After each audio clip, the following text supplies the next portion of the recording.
എറിയാട് ഗ്രാമപഞ്ചായത്തിലെ തൊഴിലുറപ്പ് തൊഴിലാളികൾക്ക് വേതനം ലഭിച്ചിട്ട് 5 മാസം കഴിഞ്ഞു. വേതന കുടിശ്ശിക എത്രയും വേഗം ലഭ്യമാക്കണമെന്നാവശ്യപ്പെട്ട് എറിയാട് കോൺഗ്രസ് പാർലമെന്ററി പാർട്ടിയുടെ നേതൃത്വത്തിൽ മതിലകം ബ്ലോക്ക് പഞ്ചായത്ത് ഓഫീസിന് മുന്നിൽ തൊഴിലുറപ്പ് തൊഴിലാളികളുടെ ധർണ സംഘടിപ്പിച്ചു.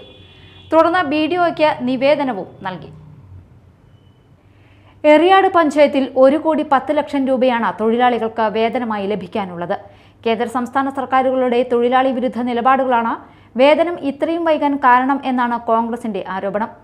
തൊഴിലാളികളുടെ വേതന കുടിശ്ശിക എത്രയും വേഗം ലഭ്യമാക്കണമെന്നാവശ്യപ്പെട്ടുകൊണ്ട് എറിയാട് പഞ്ചായത്ത് കോൺഗ്രസ് പാർലമെന്ററി പാർട്ടിയുടെ നേതൃത്വത്തിൽ മതിലകം ബ്ലോക്ക് പഞ്ചായത്ത് ഓഫീസിന് മുന്നിൽ തൊഴിലുറപ്പ് തൊഴിലാളികളുടെ ധർണ സംഘടിപ്പിച്ചു.